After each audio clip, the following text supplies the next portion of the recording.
Assalamualaikum warahmatullahi wabarakatuh.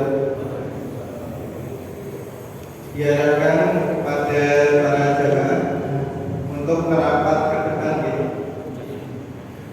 supaya terlihat lebih rapi.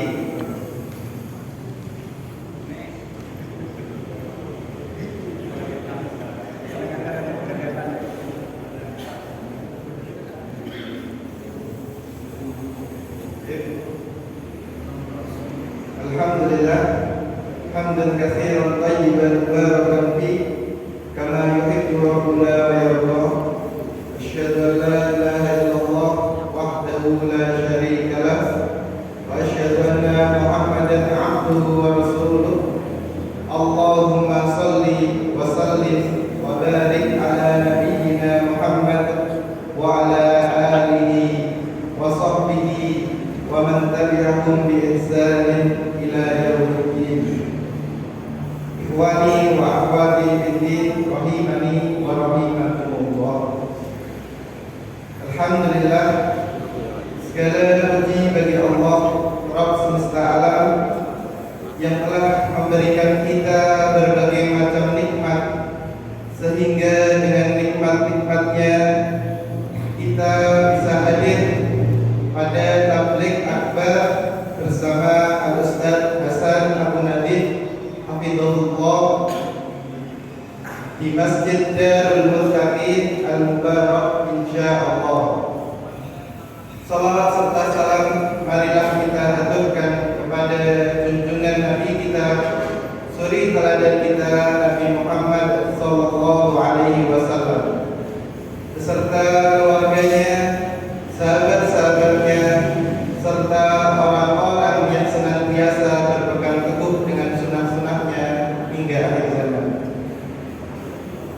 Alhamdulillah, telah hadir di hadapan kita Al-Ustaz Hasan Abu Nadif hafizahullah ta'ala. Beliau adalah salah satu pengajar dari Pondok Pesantren Al-Madinah Kepogo, Boyolali, dan beliau juga sebagai pembina kajian-kajian sunnah di Boyolali dan sekitarnya, dan beliau juga sebagai pengajar di komunitas-komunitas dakwah sunnah di Boyolali dan sekitarnya. Baik, sebelum tabligh akbar pada pagi hari ini kita mulai, ada sambutan dari pembina Yayasan Imam Syafi'i Kendal kepada Al-Ustaz Fadel Ahmad. Pada beliau waktu dan tempat dipersilakan.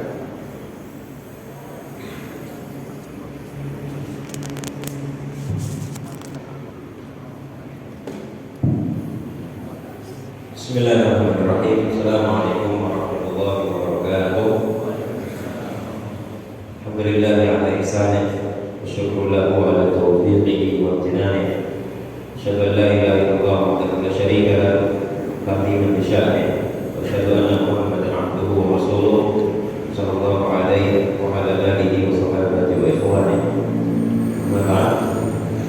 Alhamdulillah, pada pagi menjelang siang hari ini kita dipertemukan oleh Allah Subhanahu wa taala di salah satu dari rumah Allah di Masjid Darul Muttaqin di Kecamatan Karangsong, Kabupaten Kendal ini, untuk menghadiri tabligh akbar bersama Ustaz Hasan Abu Nadif hafizahullah, dan saya ucapkan kepada beliau selamat datang dan berkah di ibu-ibu di Kota Kendal. Ini tidak sebesar Kota Boyolali ya, tapi semoga saja terkesan datang ke sini dan tidak bosan-bosan. Ya. Saya juga ucapkan selamat datang kepada kawan-kawan semuanya, kawan-kawan kaum muslimin dan muslimat di Masjid Darul Muttaqin ini. Dan barangkali saya tidak banyak untuk menyampaikan beberapa kalimat, tapi perlu dipahami bahwa keberadaan kita di tempat ini semuanya pertama diikhlaskan karena Allah, karena ini bagian dari menuntut ilmu agama. Terlebih lagi tema yang disampaikan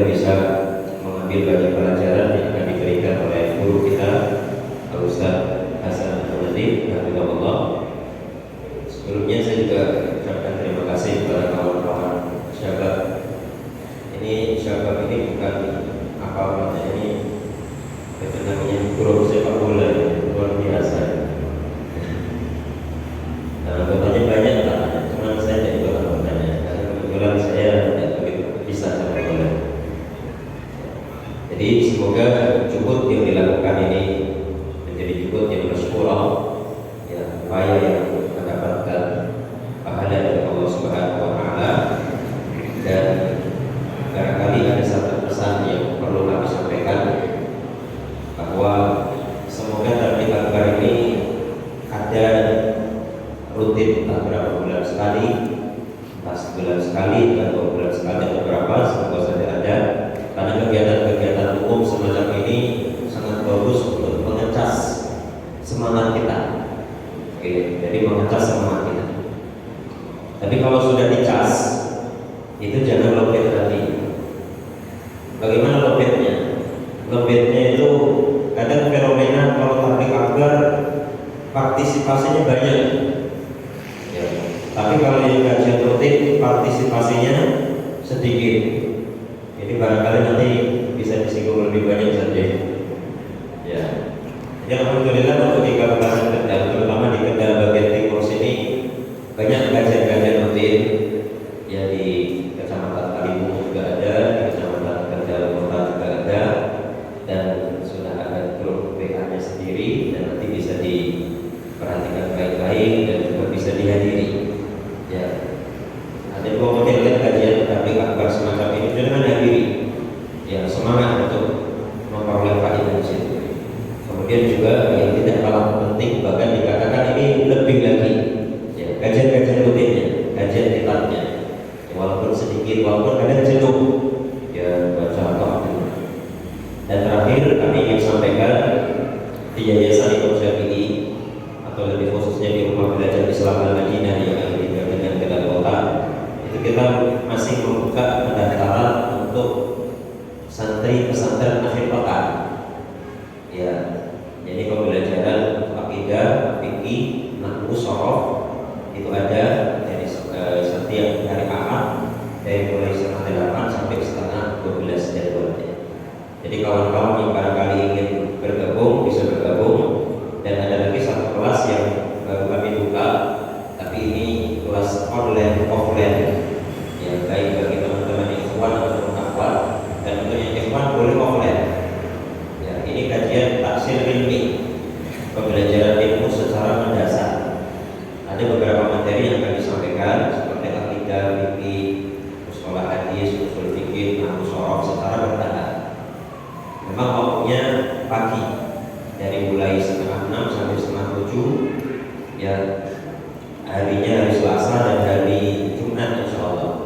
Jadi kalau ada dengan yang ikhwan pertamanya ya bisa datang ke Kendal, kalau yang akhwat khusus untuk yang online saja.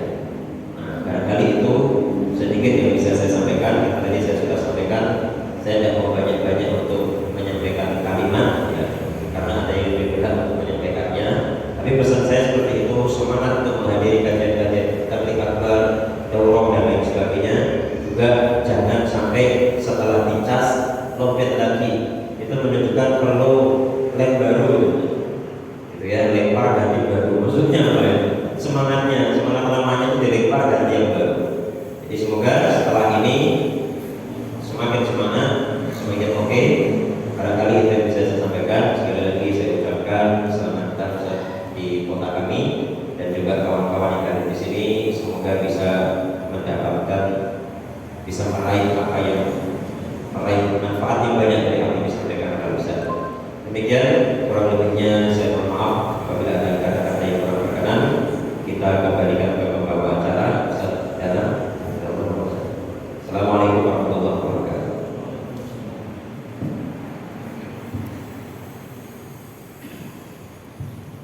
Syukran jazakallahu khairan kepada Ustaz Nadir Ahmad hafizahullah. Baik, untuk tabligh akbar pada pagi hari ini akan dibagi menjadi 2 sesi.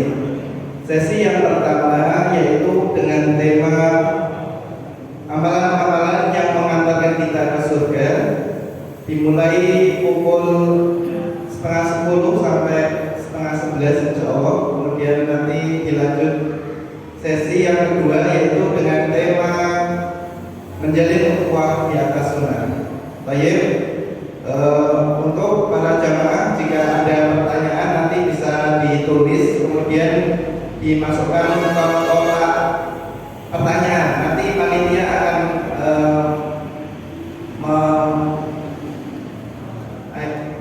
memberikan kotak pertanyaan untuk bagi teman-teman atau jamaah ikhwan maupun akhwat yang ingin bertanya pada Ustaz. Baik, langsung saja kepada Pak Ustaz dan tempat kami persilakan.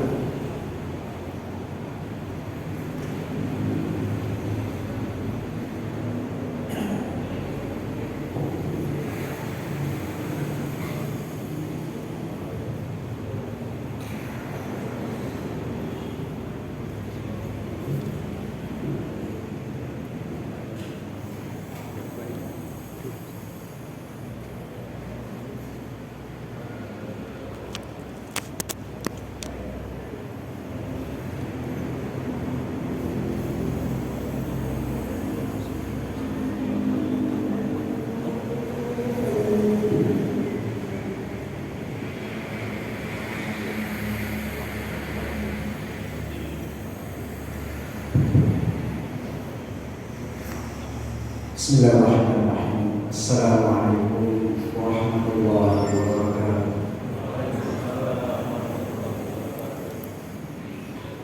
Innal hamdalillah nahmaduhu wa nasta'inuhu wa nastaghfiruh wa na'udzu billahi min shururi anfusina wa min sayyiati a'malina. May yahdihillahu fala mudilla lahu wa may yudlil fala hadiya lahu. أشهد أن لا إله إلا الله وحده لا شريك له وأشهد أن محمدا عبده ورسوله. يا أيها الذين آمنوا اتقوا الله حق تقاته ولا تموتن إلا وأنتم مسلمون. يا أيها الناس اتقوا ربكم الذي خلقكم من نفس واحدة وخلق منها زوجها وبث منهما رجالا كثيرا ونساء واتقوا الله الذي تساءلون به والأرحام إن الله كان عليكم رقيبا.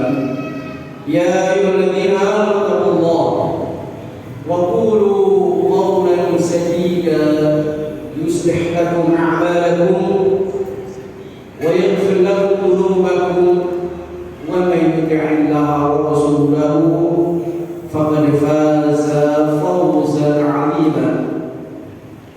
أما بعد فإن أصدق الحديث كلام الله وخير الهدي هدي محمد صلى الله عليه وسلم وشر الأمور محدثاتها فإن كل محدثة بدعة وكل بدعة ضلالة وكل ضلالة في النار. اللهم لا سهل إلا ما جعلته سهلا وأنت تجعل الحزن إذا شئت سهلا. اللهم إني أعوذ بك أن أشرك بك شيئا أعلم وأستغفرك لمن أعلم. Yang pertama, kami memberikan penghormatan kepada panitia Syabab Kendal. Semoga usaha untuk memperbaiki umat mendapatkan balasan dari Allah Tabaraka wa Ta'ala.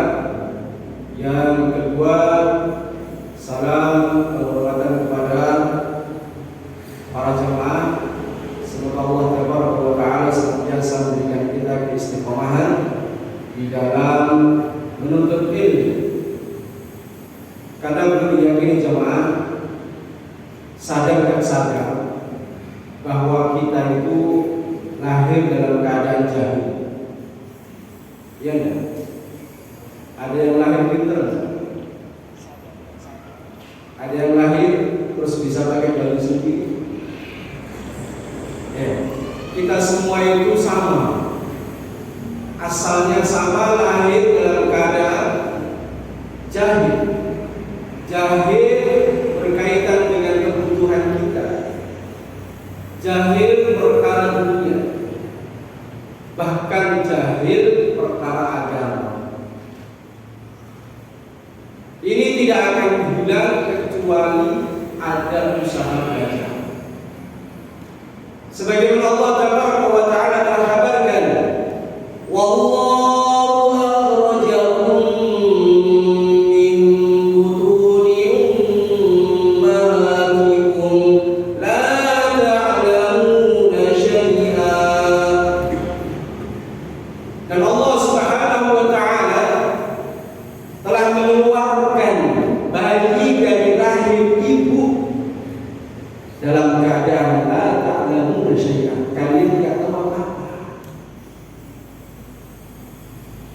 Sehingga siapapun ketika dia lahir, tumbuh dewasa, bahkan sampai tua dan beranjak,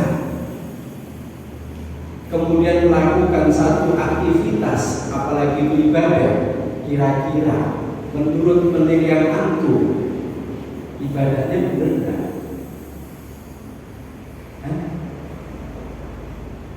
Benar enggak?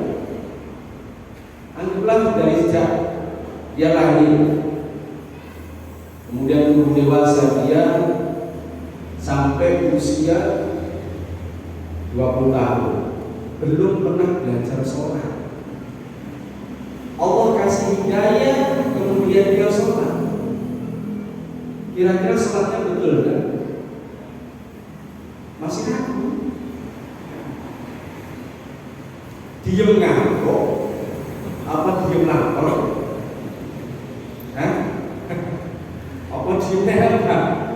Ya, orang belum pernah belajar sholat, terus dia sholat. Kira-kira sholatnya betul apa salah? Gak kok tahu. Ibnu Hazm telah mengatakan, man 'abadallaha bi ghairi 'ilmin kana yufsidu aktsar mimma yuslim. Barang siapa yang dia melakukan satu ibadah kepada Allah tanpa didahului ilmu, maka ibadah yang dia lakukan itu banyak salahnya daripada benar. Gak salah semuanya. Contoh duhur, dia belum pernah sholat duhur, dia hanya lihat aja ada duhur, Allahu Akbar, dia wudu ke masjid. Duhur dia tahu berapa rakaat? 4. Dia sholat 4, belum masalah, jumlahnya betul. Tetapi kalau kaifiahnya, tata cara pekerjaan sholat itu enggak dia pelajari, maka kesalahannya itu lebih banyak. Jangankan kita jemaah, ada kisah yang panjang. Mungkin kisah ini sudah disampaikan asal tidak tahu. Ada seorang yang dia sholat, padahal orang ini ketemu dengan Rasul, beriman, sahabat bukan? Iya kan? Sholat. Allah, Rasul perhatikan bagaimana tata cara dia sholat. Selesai sholat, menemui Rasul. Bagaimana komentar Rasul ketika melihat orang ini sholat? Qum fasalli fa innaka lam tusalli. Kurangi sholatmu sebenarnya kau belum sholat. Padahal dia lihat sholat belum? Sholat, dan lihat sholat belum? Lah kalau Rasul nyampaikan itu kurangi sholatmu, kamu belum sholat. Ini kalau yang ditegur kita gimana? Matamu gimana? Wah, udah sholat kok, bilangin belum sholat. Ini ngajak kelahi. Lalu kita sama-sama ngaji aja kelahi, yang malah kita udah sudah satu sholat kok dibilangin belum sholat.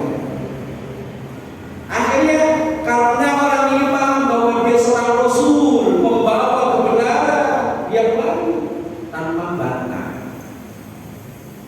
Itulah sikap seorang Muslim ketika diterangkan, kemudian dinasihati, yang nasihati betul, dia diam saja. Dia ulangi. Coba ulangi yang kedua. Posisi ketika dia mengulangi sholat karena belum belajar dengan Rasul, sholatnya ada perubahan belum? Ada perubahan belum? Belum ulangi. Belum ada perubahan karena belum. Nah, akhirnya nomor 1 sama nomor 2 pun juga tidak jauh. Nggak sama. Selesai menemui Rasul. Assalamualaikum warahmatullahi wabarakatuh. Tegurannya Rasul itu juga sama. Qum fasalli fa innaka lam tusalli, berdiri lagi. Ulangi sholatnya sebenarnya kamu belum sholat. Ditegur 2 kali. Kalau kita gimana jemaah? Ngajak di luar masjid tak tanya. Dosa 2 kali masih disalahkan. Ini seorang sahabat. Dia tahu bahwa dia ada kesalahan membenarkan seorang Rasul, membawanya. Dia ulangi yang ketiga. Karena ketiganya pun juga belum belajar dengan Nabi SAW, maka yang ketiga pun sholatnya juga tidak jauh beda dengan yang ke satu, yang kedua. Ketiga kali pun juga masih sama. Itulah jemaah. Itu seorang sahabat yang ketemu dengan Rasul belum belajar tentang sholat kepada Nabi SAW, masih salah. Apalagi kita ketemu Rasul kapan? Tidak belajar. Maka ketiga kali ini sholatnya suruh ulang terus. Beliau katakan, walladzi ba'atsaka bil haqq, demi Zat yang telah mengutusmu dengan kebenaran. Alimni, kalau begitu sekarang ajari aku. Setelah belajar, benar masalah? Benar masalah? Bagus semacam itu. Semuanya ilmu jemaah. Karena dasar kita itu adalah la ta'lamuna syai'an, kalian tidak tahu apa-apa. Nah, maka sebenarnya nikmat besar ketika di tengah-tengah antum itu ada seorang mu'allim, seorang guru, seorang pengajar, seorang ustaz yang mengajar kalian. Mereka yang menuntun kalian, yang mulai sedikit demi sedikit menghilangkan kebodohan yang ada pada diri kita.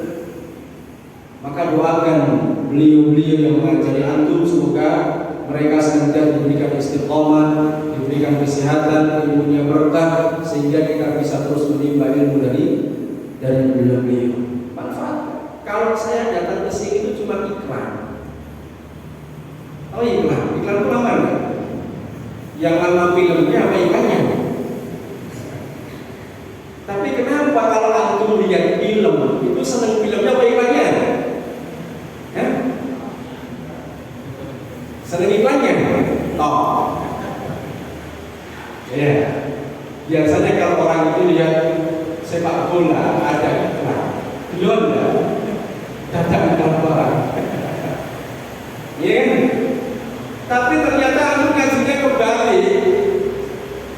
Yang inti setiap minggu ngajari antum dengan ilmu yang tafsir inti sedikit demi sedikit. Antum pilih bulannya, ya. Dibandingkan iklannya, untuk ternyata pilih iklannya. Tadi dikatakan kita cuma ngetes. Semoga habis itu bagiannya ada hati. Kalau hati lebih parah. Dan jamaahnya Allah jami'an. Itulah dasar kita. Maka harus senantiasa belajar, terlebih belajar menuntut ilmu. Itu jalan pintas untuk masuk ke surga.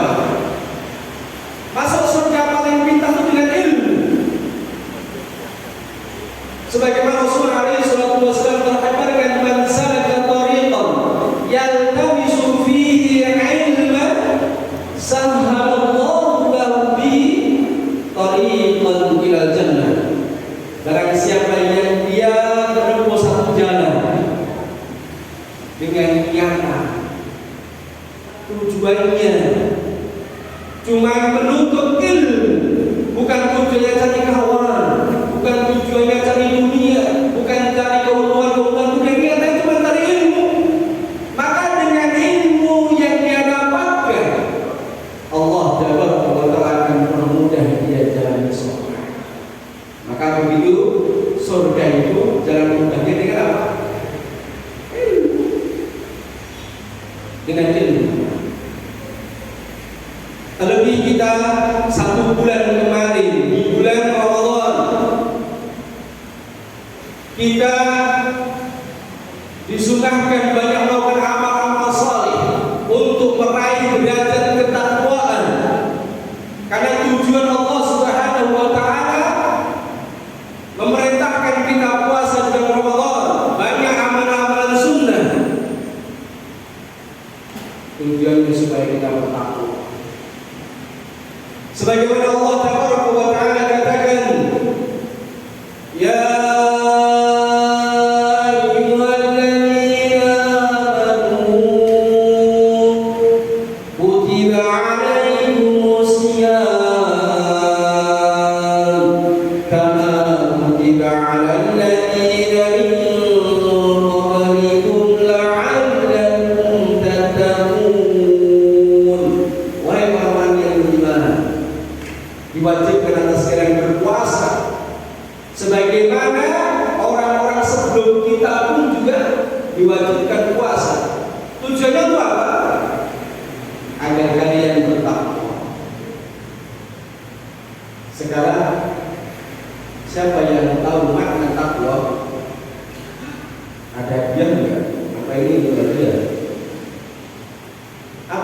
takwa jemaah? Kalau bisa sebutkan siapa yang mendefinisikan takwa? Apa itu takwa? Iya, ternyata dengan mengaji ya, juga di Quran sana. Quran sana itu kalau ngaji luar biasa. Apa itu takwa jemaah? Takwa itu kembali kepada ilmu. Sebagaimana Talqun bin Habib, at-taqwa kata beliau huwa an ta'mala bi ta'atillah ala nurin min Allah tarju thawaballah wa an tatruka ma'siyatullah ala nurin min Allah takhafu Allah. Takwa adalah engkau melakukan amalan ketakwaan atas dasar ilmu dari Allah. Melakukan amalan atas dasar ilmu, cahaya dari Allah. Dan ketika mengamalkan, tarju thawab Allah, hanya harapannya pahala. Maka beramal itu awalannya ilmu, akhirnya harus dengan keikhlasan, harapannya cuma pahala. Ya. Wa antatruka ma'siyatullah, takwa itu Anda meninggalkan kemaksiatan kepada Allah atas dasar ilmu. Dan ketika meninggalkan kemaksiatan itu karena takut ada Allah. Berarti di sini ada mas orang meninggalkan maksiat itu bukan karena takut kepada Allah, tapi apa? Meninggalkan maksiat karena semakin uang, meninggalkan maksiat karena ada duit. Awalnya semoga ini, nah kamu berhenti. Dia bilang tobat, sudah bilang tobatnya kan tidak punya uang, sudah berhenti. Dia takutnya maksiat itu karena takut polisi, bukan karena takut pada Allah Taala. Itulah ketakwaan. Dan ketakwaan ini jemaah yang tahu cuma kita dan Allah. Kenapa? Karena kata Rasul at-taqwa hauna wa yashil sadri. Takwa itu di sini, di hati. Rasul sampai katakan 3 kali at-taqwa hauna, at-taqwa hauna, at-taqwa hauna. Takwa itu di sini, di hati. Sehingga kita di sini yang bertakwa, siapa yang lebih bertakwa itu yang tahu Allah Tabaraka wa Ta'ala. Maka Allah ingatkan, fala tuzakku anfusakum huwa a'lamu biman ittaqa. Jangan kalian merasa suci, merasa paling baik, merasa paling top, merasa paling hebat, merasa paling benar.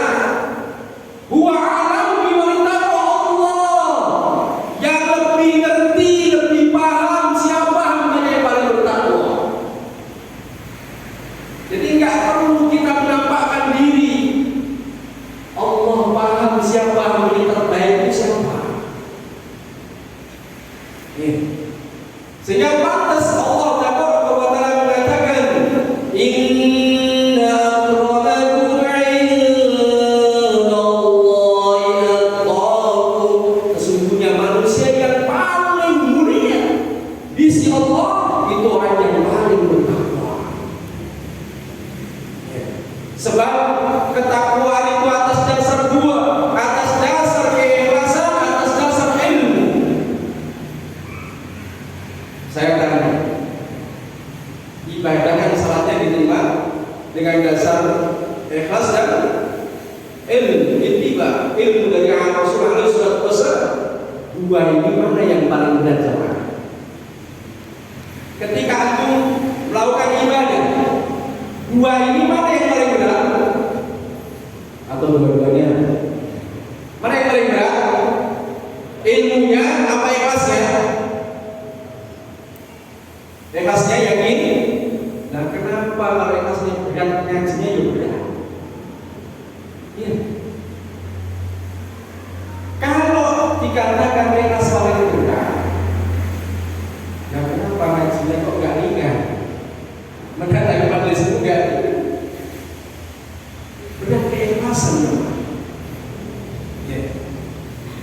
Sebagaimana seorang salaf pernah ditanya, amalan yang paling berat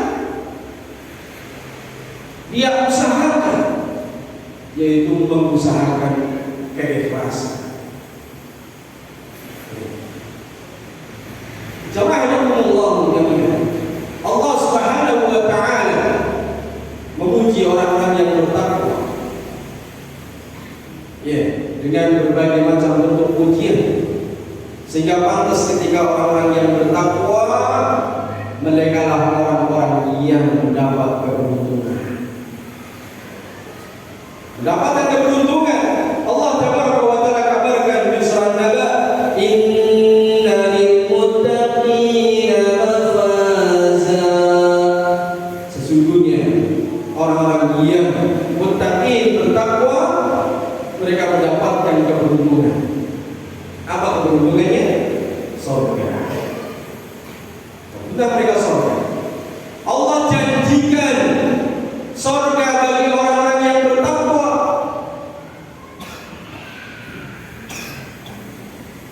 Allah Taala kabarkan, mathalul jannati allati wu'idal muttaqun. Permisalan, ya, surga yang Allah telah siapkan bagi orang yang bertakwa. Allah gambarkan sedikit tentang surga. Dikatakan fiha anharun min ma'in ghairi asin. Di surga itu ada sungai. Ya, sungai itu ghairi asin, enggak payah. Ya, seperti yang sini. Wa anharun min labanin lam yataghayyar ta'muhu. Di surga itu ada sungai susu yang tidak berubah rasanya. Wa anharun min khamrin ladzatin lisyaribin. Di surga itu ada sungai khamr yang sangat lega bagi orang yang minumnya. Wa anharun min asalin musaffa. Di surga itu juga ada sungai asal, sungai madu murni. Ya, minumannya coba semuanya. Kurang apa coba? Kurang buah. Ya kan? Wa lahum fiha min kulli thamarat. Mereka pun di surga ada tambahan apa? Thamarat. Ada buah-buahan. Sudah minum, cari minuman apa? Ya, teh nanti. Ya, buah sudah disiapkan. Dan bahkan tambahan buah maghfiratu min rabbihim, tambahan mendapatkan ampunan dari Allah Taala. Surga yang begitu indah itu hanya dijanjikan untuk siapa? Orang-orang yang bertakwa. Maka sungguh beruntung, sungguh sukses ketika orang-orang itu dimasukkan ke surga, dijauhkan dari neraka. Maka kesuksesan di mata Allah Taala itu orang yang ketika dimasukkan ke surga dijauhkan dari neraka, itu orang sukses. Maka kalau antum ingin sukses, ya, yang itu siapa? Orang sukses itu bisnisnya nyantai atau berturatur? Santai orang Indonesia.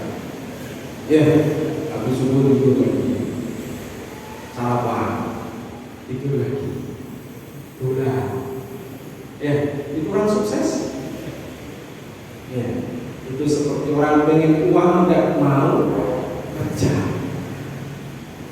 Kalau antum pengen sukses di akhiratnya, tanyakan sama pedagang, kok kamu bisa sukses? Ya, sekian juta, toko di berbagai tempat, apa tipsnya? Mesti apa? Semangat, ya, sungguhan. Demikian juga kalau kita ingin sukses di akhirat, jangan malas. Maka keberuntungan ketika orang-orang diselamatkan dari neraka dimasukkan ke surga, Allah Taala wa Ta'ala kabarkan, "Faman zuhziha 'anil nar wa udkhilal jannah, faman zuhziha 'anil nar wa udkhilal jannah faqad faz." Barang siapa yang dia dijauhkan dari api neraka, dimasukkan ke surga, itulah orang sukses. Itulah orang beruntung. Dan sekarang masalahnya bagaimana caranya supaya kita bisa beruntung? Kira-kira kalau bisnis apa yang cocok bagi kita? Kalau untuk sukses ke sana, amalan apa yang kita lakukan supaya kita jadi orang sukses itu?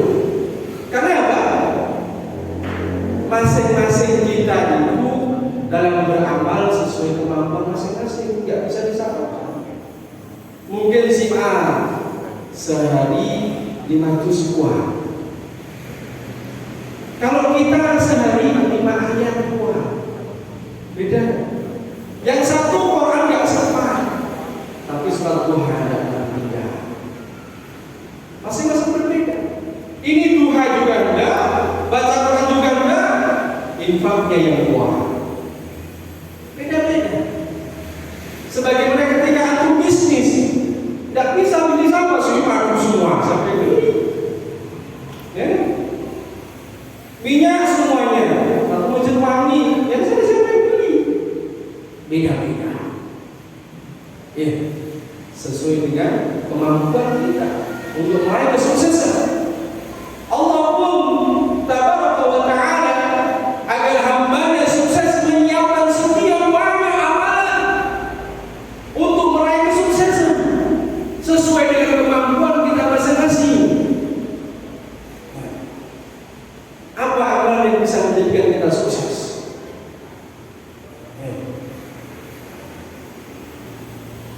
Amalan yang bisa menjadikan kita sukses masuk ke surga, yang pertama kita harus beriman, kemudian bukti amal saleh.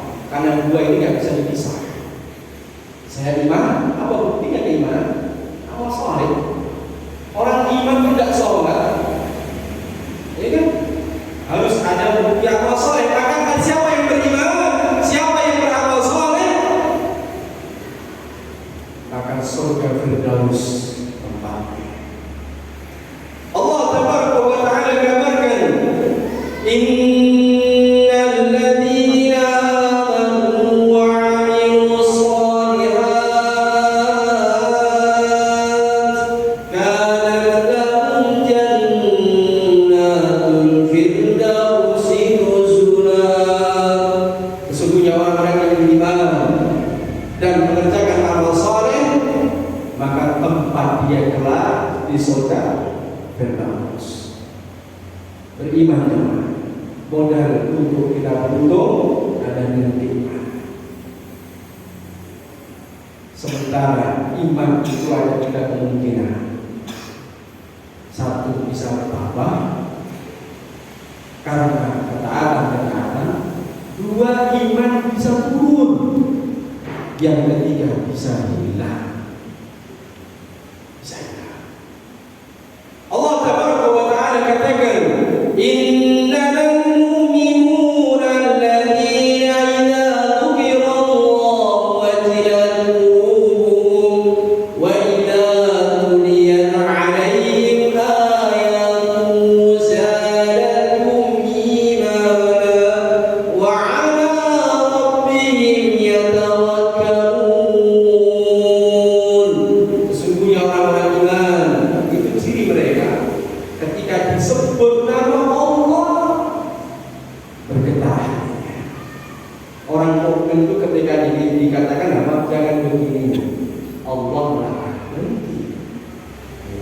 Tidak bilang Nabi tak tinggal. Nabi orang iman enggak, dia takut. Ketika dibacakan ayat-ayat Allah, maka bertambah keimanannya dan dia hanya bertawakal kepada Allah. Ya. Di ayat ini disebutkan 3 ciri orang beriman. Yang pertama, ketika disebut nama Allah dia bergetar. Ketika dia bacakan ayat-ayat Allah dia bertambah keimanan dan dia hanya bertawakal kepada Allah. Kalau tawakalnya kepada Allah itu besar, rezeki itu gampang. Antum lihat malu atau punya malu, punya burung, punya enggak? Burung itu punya ATM enggak? Burung itu punya dapur enggak? Untuk nyimpen makanan. Itu aja. Dia enggak punya simpanan apa-apa.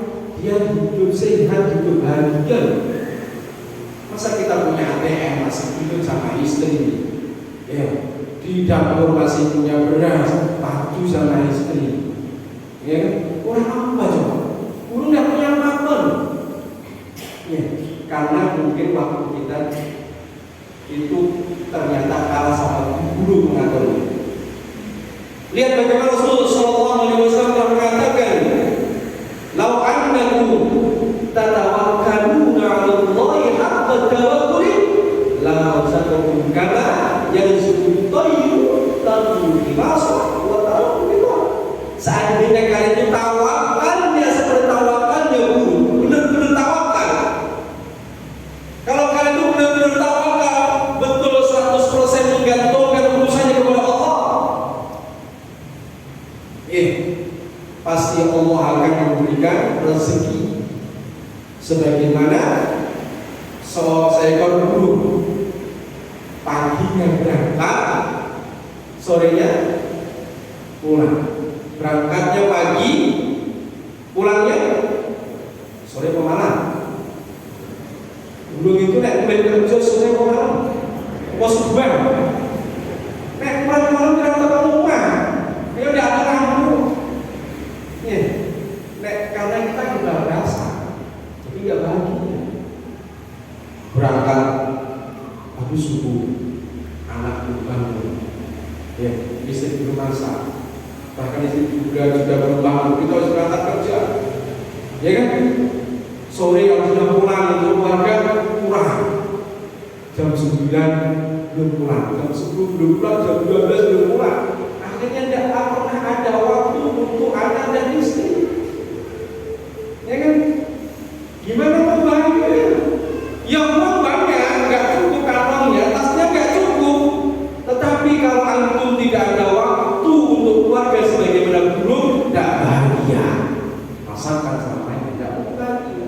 Sebab bahagia itu dalam keluarga kalau bisa jagungan sama istri, jagungan sama anak, bercengkrama, ya kan?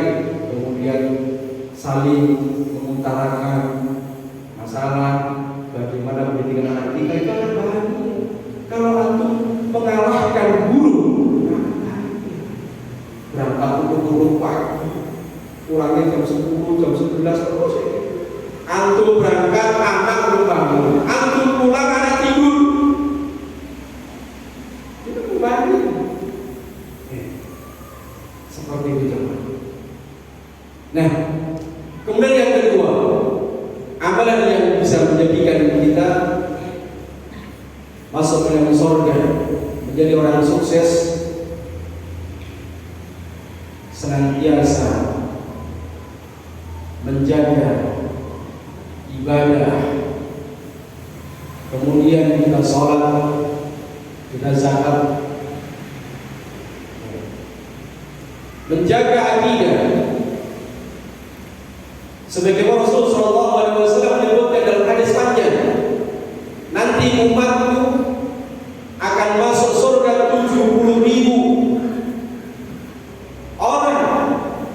Bahkan disebutkan masing-masing dari orang ini membawa 70.000 lagi. Masuk surga tanpa hisab, tanpa azab. Belum.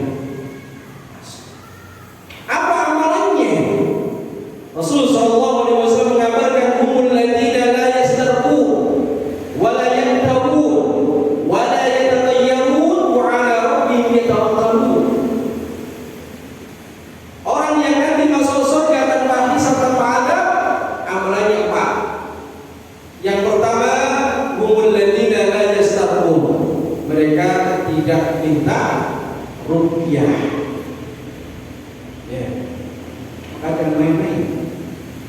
Ya, kurang enak badan rukyah nanti. Jangan. Minta rukyah.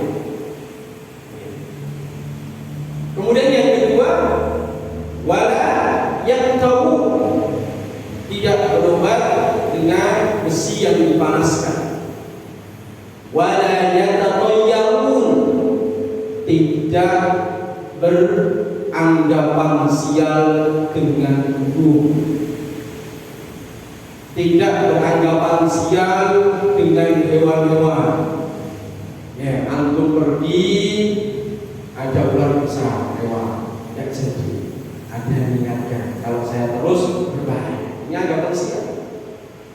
Ya, anggapan sial dengan hari, jangan pergi di hari Jumat Kliwon. Sini ada enggak namanya pasar Kliwon Pagi ada enggak? Enggak ada. Hah? Ada. Oh. Biasanya kalau orang Jawa itu paling akhir Kliwon. Terus pokoknya di Kliwon paling akhir itu kalau enggak cuma Kliwon, Selasa Kliwon. Jangan pergi di Kliwon itu. Ya, ini berbahaya. Ini anggapan sial dengan hari. Kemudian yang keempat, wa ala rabbihim yatawakkalun, dia yang bertawakal kepada Allah Taala. Nah,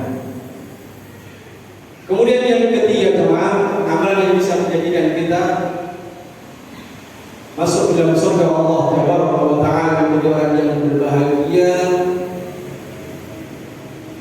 ketika kita mempunyai 4 amalan. Yang pertama, beribadah hanya kepada Allah, menjauhi kesyirikan. Yang kedua, dijaga salatnya. Yang ketiga, zakatnya. Yang keempat, menyambung rahim. Sebagaimana seorang Arab Badui, dan hadis ini disebut oleh Imam Al-Bukhari dalam kitab Sahih Al-Adab Al-Mufrad. Ada seorang Badui, dia bertanya kepada Nabi sallallahu alaihi wasallam, "Ya Rasulullah, akhbirni ma yuqarribuni minal jannah wa yubaiduni minan nar." Ya Rasulullah, kabarkan kepadaku amalan yang apabila ini saya lakukan amalan ini bisa mendekatkan saya ke surga dan menjauhkan diri saya dari panasnya api neraka. Beliau katakan yang pertama, ta'budullah wa la tusyriku bihi syai'a wa tuqimus shalah wa tu'tiz zakah wa tasilur rahim. Yang pertama, beribadah hanya kepada Allah saja dan tidak melakukan kesyirikan. Yang kedua, engkau menegakkan sholat. Yang ketiga, membayar zakat. Yang keempat, engkau menyambung rahim. Siapa rahim kita? Ya. Biasanya kita bisa kumpul serahim di kapan? Hah? Bersolat dulu, sholat Idul Fitri. Rahim. Itu rahim kita. Maka Rasul sallallahu alaihi wasallam perintahkan kepada kita, ya, suruh kita mempelajari nasab kita. Ya. Mempelajari nasab kita, siapa nasab kita, siapa rahim kita. Karena mereka ternyata jalan menuju surga. Bahkan diancam sama Rasulullah SAW, siapa yang berani memutus rahim tidak akan masuk surga.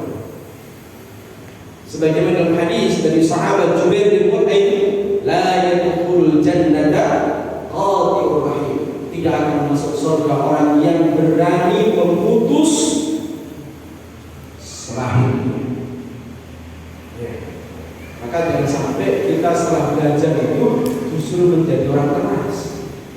Ini yang mau sama saya. Justru semakin kita belajar itu semakin lembut. Ya. Lihat bagaimana Rasulullah SAW langsung diingatkan sama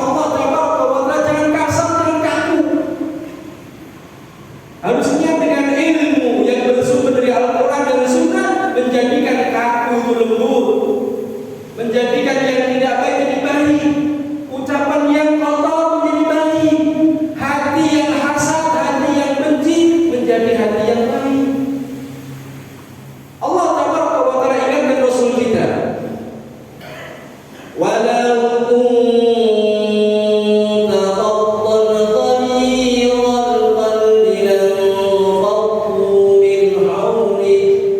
Kalau Anda benar-benar jadi orang yang kasar, jadi orang yang kaku, orang-orang yang di sekitar Anda itu akan lari.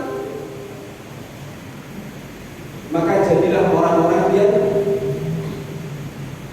menjadikan orang-orang lain itu menjadi mendapatkan hidayah dari kita. Jangan sebaliknya orang-orang itu lari dari hidayah dari kita karena kekakuan dan kekasaran kita. Ya, beda ustaz bukan temanmu, beda majelismu bukan kawanmu. Siapa yang aja? Bukan itu. Sebagaimana Rasulullah SAW ingatkan khairun nas al-fadlu bin nas, sebaik-baik manusia adalah orang yang bermanfaat bagi manusia lain. Ya, jadilah orang-orang di sekitar kita itu mendapatkan manfaat dari kita. Hiasi diri kita dengan kalimat yang baik, hiasi diri kita dengan akhlak yang baik. Ya. Jangan sampai kita menjadi orang-orang yang menjadikan orang sekitar kita itu lari dari hidayah. Berbahaya teman-teman. Ya. Baik, jemaah Allah jami'an. Berikutnya, amalan yang bisa menjadikan kita masuk ke surga Allah Subhanahu wa taala ini dikhususkan bagi para ibu-ibu. Ya, bagi para ibu-ibu bangun. Sudah keluar snacknya. Ya. Khusus bagi para ibu-ibu, bapak-bapak jangan meri ya. Disebutkan dalam hadis dari sahabat Abdurrahman bin Auf, ya, riwayat Ahmad, untuk ibu-ibu yang sudah menikah, bagi yang perawat segera saja. Ya. Baik, bagi ibu-ibu Rasulullah telah mengatakan idza shallatil mar'atu khamsaha wa shamat shahraha wa hafidhat farjaha wa ata'at ba'laha, dalam hadis yang lain wa ata'at zawjaha qila udkhulil jannata. Ya. Rasulullah mengatakan apabila seorang perempuan itu dia sholat 5 waktu saja, sholat wajib, karena sholat sunnah itu haknya siapa bagi istri? Haknya suami. Jadi kalau dengan sholat butuh istri sudah sholat maghrib, sudah isya, mau sholat sunnah, jadi kan butuh banget. Ibu-ibu kira-kira tetap sholat sunnah apa sholat apa membatalkan? Dipanggil suaminya butuh banget, sholat sunnah ditinggalkan. Ya, jangan suamiku ini nggak paham aku lagi sholat bareng tak jauhin, malah dijauhin suaminya. Ya. Ini haknya suami, hanya sholat 5 waktu. Wassalat syarha, dia puasa Ramadan, sebab puasa sunnah juga hanya suami. Gak boleh istri puasa sunnah tanpa izin suami. Wa hafidhat farjaha, kemudian menjaga kehormatan. Ya, tidak usah ingin laki-laki lain. Anggap aja suami Anda itu suami yang paling top, suami yang paling hebat, yang keduanya. Ya, jadi tidak usah pengen suami yang kedua saja. Kemudian wa'ata'at ba'na, wa'ata'at zawjaha, dia taat sama suaminya. Ada 4. Salat 5 waktu, puasa Ramadan, menjaga kehormatan, kemudian taat suami. Maka dikatakan udkhulil jannah, masuklah ke surga. Dari mana Anda ingin masuk? Surga itu punya 8 pintu. Silahkan, ya, silahkan mau masuk lewat pintu mana. Nah, kira-kira 4 ini yang berat mana? Yang berat mana? Sholat 5 waktu,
Sing ora manut istri ini, apa suami sing angel-angel? Ini yang jadi masalah gimana? Coba nanti dengan rapat. Sebab sudah ketemu jemaah. Antum sebagai pemimpin mengajak anak istri masuk ke surga. Sedangkan Allah telah kabarkan amalan istri itu 4, tetapi yang paling berat di suami. Iya, iya enggak? Loh, ini ada masalah gimana ini? Sebenarnya udah mau ketemu. Jenengan selaku pemimpin masuk mengajak anak istri masuk surga. Selesai, kan gitu. Sepakat ini? Sepakat. Lah amalan istri itu 4 untuk masuk ke surga: sholat 5 waktu, puasa bulan Ramadan, menjaga kehormatan, taat suami. Lah 4 ini yang jadi masalah bagi istri, berat ke surga apa ya? Kok suami ini masalahnya gimana? Jadi bingung kan? Loh, ini kan yang ayo ke surga. Loh, istri kan iya ke surga, tapi kenapa kamu nganggur diri saya di belakang? Iya, kenapa? Ya, coba nanti rapat sama istri. Nah, rapat belum? Ya, ini, ya. Pernah belum kalian mengutarakan keinginan kalian sama istri? Atau tahu nggak keinginan istri? Sebab jangan sampai miskomunikasi. Masalah dandan saja padu. Istri harus dandan, suaminya ngajak padu. Kenapa? Karena suaminya pengen beresnya warna merah, istrinya warna biru kok. Biar aku harus dandan loh. Dia cemburu, ternyata nggak sesuai selera. Ya, pakaian suaminya pengennya itu warnanya biru, istrinya sejak awal senangnya pink. Suaminya harus dandan, harus beresan, istrinya beresan, harus dandan apa-apa, soalnya cemburu gue. Kurang apa? Atau jempolnya nggak mau iya? Jempolnya apa? Jempolnya karena udah ada usaha dandan, nggak mau ianya karena nggak cocok warnanya. Ini karena nggak pernah ada musyawarah. Pernah belum musyawarah? Di RT ada musyawarah, di pondok ada musyawarah, di sekolah ada musyawarah. Istri sama suami nggak pernah musyawarah, sehingga miskomunikasi terus. Sebenarnya istri itu pengen pulang dengan itu setiap sore sebelum maghrib dari rumah, tetapi tidak pernah bilang dengan jam 9 malam, jam 10 malam, ditinggal tidur terus. Suaminya marah, istrinya juga lebih marah. Marahnya suaminya Pak, ketika suami pulang istri tidur terus, marah. Istrinya lebih marah, kenapa? Karena pengennya dengan itu pulangnya sebelum maghrib, marah semua dua-duanya. Akhirnya pagi itu udah ada dua-duanya suami yang nggak ngomong, istrinya nggak ngomong. Sama-sama marah tapi beda masalah. Gimana? Nah, ini yang dikhawatirkan apa? Istri itu sebelum nikahi dia sudah semangat beribadah ingin masuk surga. Tapi ketika Anda miliki dengan penghalang, iya tidak. Nah, maka nanti selesai taklim nanti malam setelah isya apa? Setelah rapat makan. Ya kan? Ya kan? Rapat dulu. Nih, ngomong utarakan. Nih, saya pengennya begini. Tapi jangan sederhana. Nih, saya pengennya punya istri kedua, punya istri apa? Karena kamu ngomong terus terang di situ. Ya. Pengen cerita sama beliau. Makan juga begitu. Ya. Tanyakan, jangan tanyakan istri, kamu itu makan apa yang paling disukai? Baju apa yang paling jenengan disukai paling? Wah, itu satu saat dengan pulang. Kamu telat seneng. Tapi nyatakan selera aku. Makanya juga inilah bagaimana Pak berdua bersama-sama untuk masuk ke surga. Kita sebagai pemimpin rumah tangga menginginkan anak dan istri masuk surga, istri pun juga dengan mudahkan untuk masuk surga dengan taat kepada kebenaran. Karena waktu sudah habis, cukup ya. Masih banyak. Masih banyak. Baik, Ibu, ini bisa kita sampaikan di pagi hari ini, semoga bermanfaat dan semoga nanti ada sepeda yang menyampaikan kembali. Pertanyaannya bagaimana? Saya biasanya kalau kancing akan ditanya. Ada sini aja bertanya tanya. Apa biar Ustaz sini aja yang jawab?